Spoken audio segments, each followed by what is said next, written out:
At 8 to 12. That morning, my sister texted me one line that ended 15 years of family peace. I'm quitting my job. You'll take care of us while I figure things out.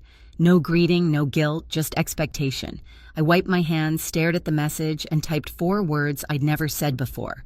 That's not on me. Then I opened my laptop and signed the overseas contract waiting in my inbox. 10 minutes later, my phone lit up again, Mom. But what she wrote next didn't just test my patience. It forced me to choose between blood and freedom. Before we dive in, hit like and tell me, have you ever been the responsible one who finally said no? When people say family keeps you grounded, they don't mention how heavy the ground can feel when you're the one holding everyone up. I've always been that person. Emma Pierce, 32 operations manager, the human equivalent of a spreadsheet. My parents called me the stable one. What they meant was the one who never says no. Our family dinners looked warm from the outside, a roast in the oven, football humming from the living room candles, flickering against framed photos of vacations we couldn't afford without my credit card. But beneath the calm, everything was measured, my time, my paycheck, my patience. Mom would pass the bread and say, "You know, your sister's creative spirit just needs support right now." Translation. Jenna's latest failed dream had a new invoice attached. Dad would grunt from behind his beer. Emma grabbed the check, "Will you?" as if it were tradition, carved in stone. And Jenna Hare, perfectly undone voice, syrup sweet, would smile like she'd earned another subsidy. I'd sit there pretending the math didn't sting the rent. I quietly covered the insurance. I paid the vet bills for her dog I never met. My phone was full of reminders labeled family bills, a list that used to make me proud. It meant I was useful, dependable, the glue. But lately, that glue felt more like handcuffs. Mom liked to say, family evens out in the end. She never saw that even meant I bled a little more every time someone else made a mess. I'd tell myself it was temporary, that Jenna would finally get her act together. But she never did, and somehow I was always the safety net. Even Mike, my boyfriend, patient and kind, had started to notice. "You know they don't love you because you fix everything right," he'd said once. "They love you because it's convenient." I'd laughed it off, but his words stuck quiet and sharp. The last Sunday dinner I went to, I remember Jenna breezing in 20 minutes late wearing an outfit that cost more than my week's groceries. Mom hugged her like she'd returned from war. "You've had such a hard week," she cooed. I poured the wine, pretending not to hear. Later, when Mom leaned close and said, "You're lucky, Emma. You don't need anyone to take care of you." I smiled the way people do when they're swallowing fire. That night, I opened my notes app and scrolled through the debts again, each entry a little confession I'd never made out loud. The list went on: phone plan, utilities, car insurance, apartment deposit. It wasn't just money. It was proof of how far I'd go to keep the peace. I didn't know it then, but peace was exactly what I was about to lose and somehow finally gain. It started small, like all cracks do. A late payment here, a "can you just spot me till next month" there. But by that fall, every favor had turned into a standing order. My family didn't even ask anymore, they expected. Then came the morning Jenna announced she'd quit her job. She made it sound poetic, like a declaration of self-love. "It was toxic," she said at dinner, stabbing her mashed potatoes like a martyr. "I'm focusing on my mental health." Mom clasped her hands, eyes shining. "That's so brave, sweetheart." I stared at my plate. When I'd taken a single sick day last year, Mom said I was being dramatic. Jenna's boyfriend, Caleb, grinned across the table. "She's building a brand, something creative." Dad nodded proud. "Faith, that's what matters." I wanted to ask if Faith could pay rent, but I bit my tongue. After dinner, Mom pulled me aside in the kitchen. "Honey, Jenna's going through a hard time," she whispered, like it was breaking news. "She just needs a little runway." You understand. I did understand. That runway was paved with my paychecks.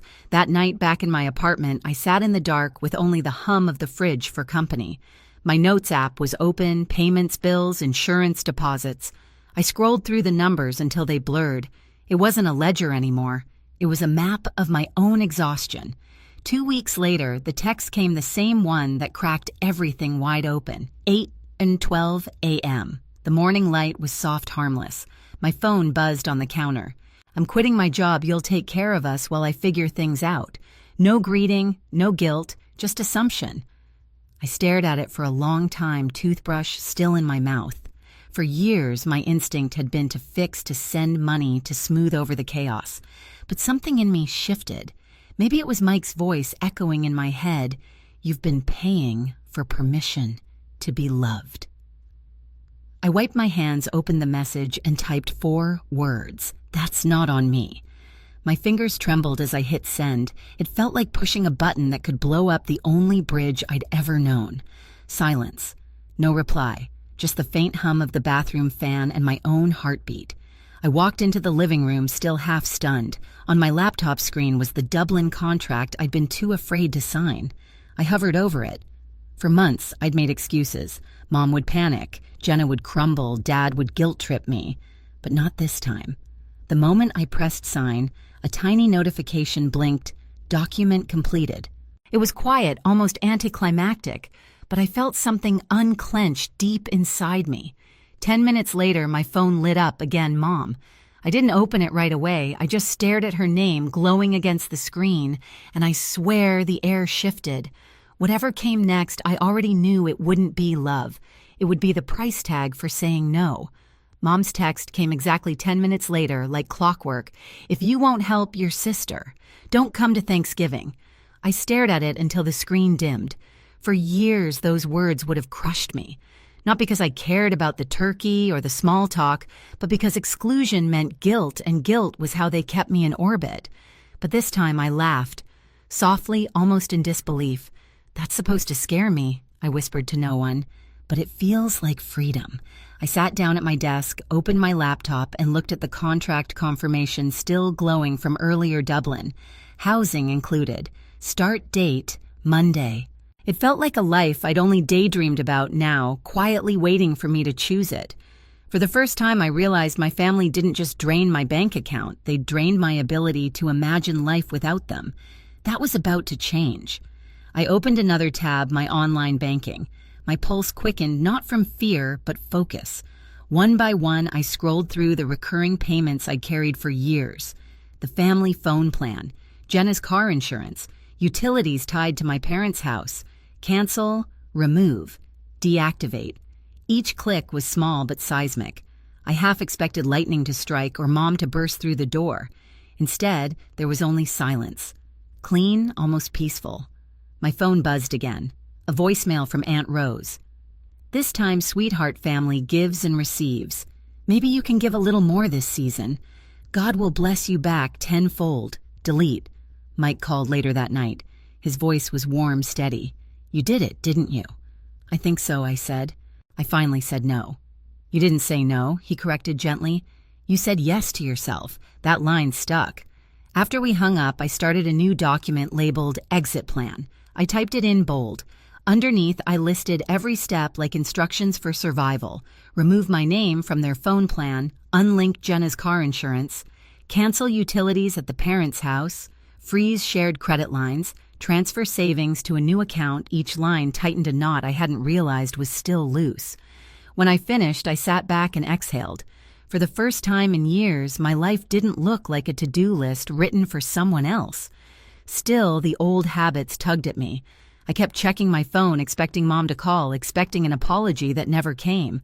By midnight, 23 unread messages blinked on my screen. None of them said, I'm proud of you. Most said some version of, you'll regret this. Maybe I would. But regret at least would finally belong to me.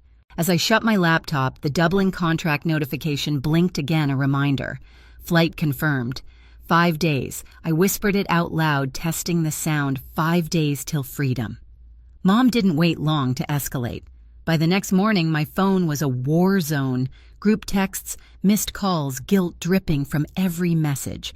Mom family meeting tonight. Dad, we expect you here at 7. Jenna. Don't make this harder than it already is. It was astonishing how fast they could turn, please help, into how dare you.